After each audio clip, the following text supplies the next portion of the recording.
Aujourd'hui, je vais vous parler des 100 verbes les plus fréquents en lingala. Alors, ne perdons pas le temps, veuillez répéter après moi.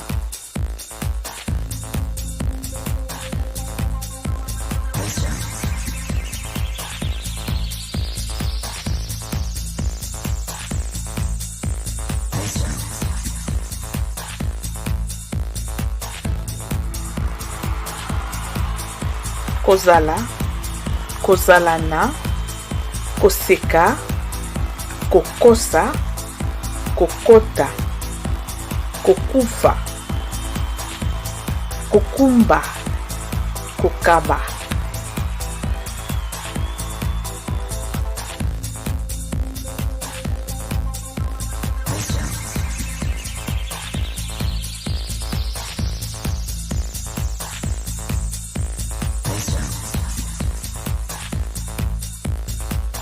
Kobanga, kobakisa, kobalana, kobalela, kobaluka, kokutana, kobandela, kobala, kosala.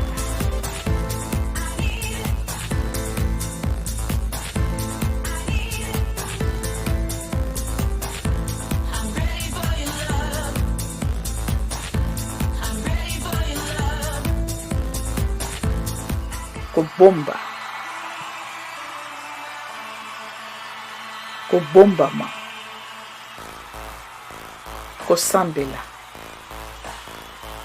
kondima, koteka,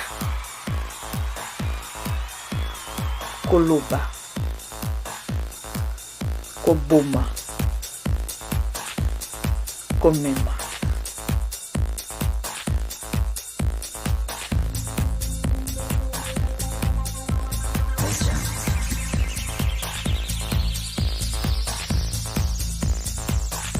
Komela,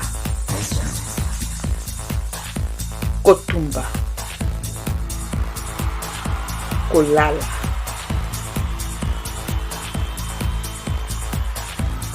kolakisa, kokamata, komona, kondima, komeka.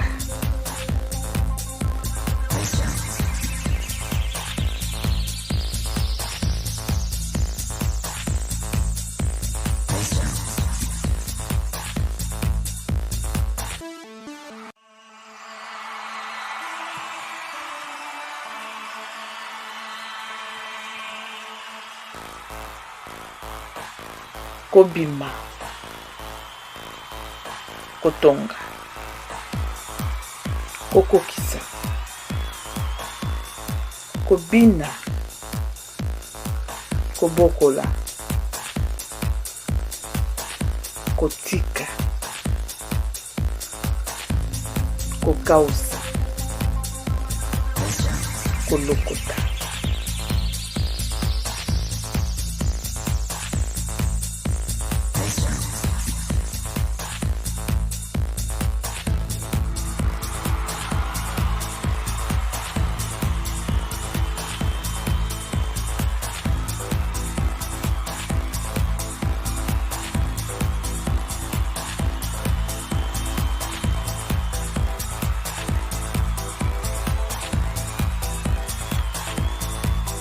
Kokoma, kobimisa, kolona,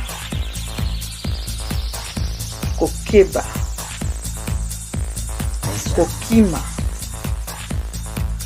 kokola, kokoma, kokomba.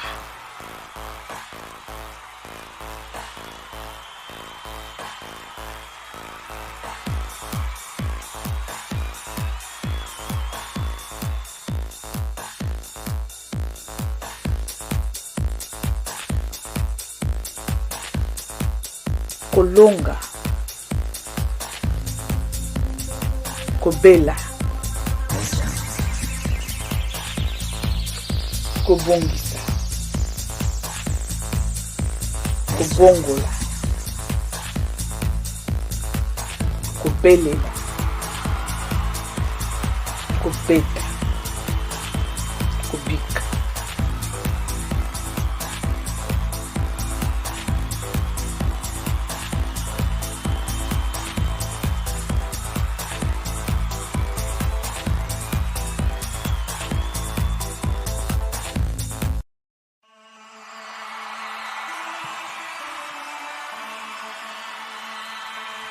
Kobebisa, kobimisa, kobenga, kobenda, kobosana, kobeba, kobotama, koboya.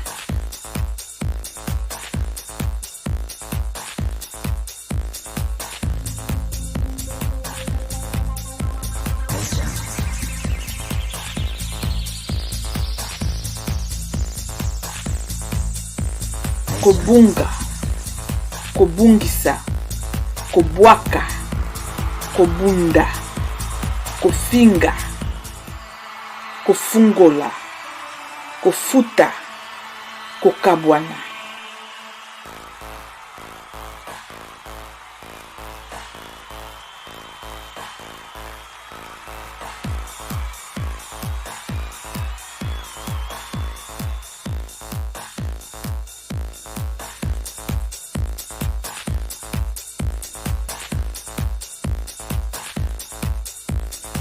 Kokanga, kokanisa, kokata, kokweya, kolanda, kolakisa, kokonda, kokoka.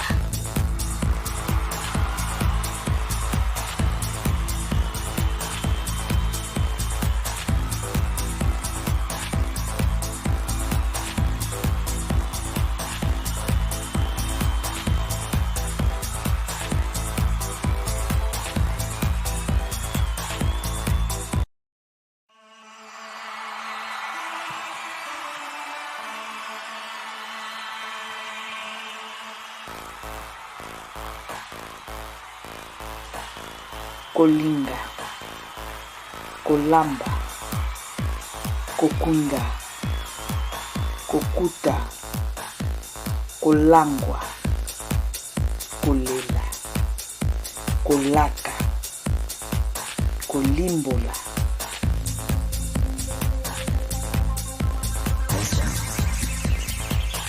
Kolia.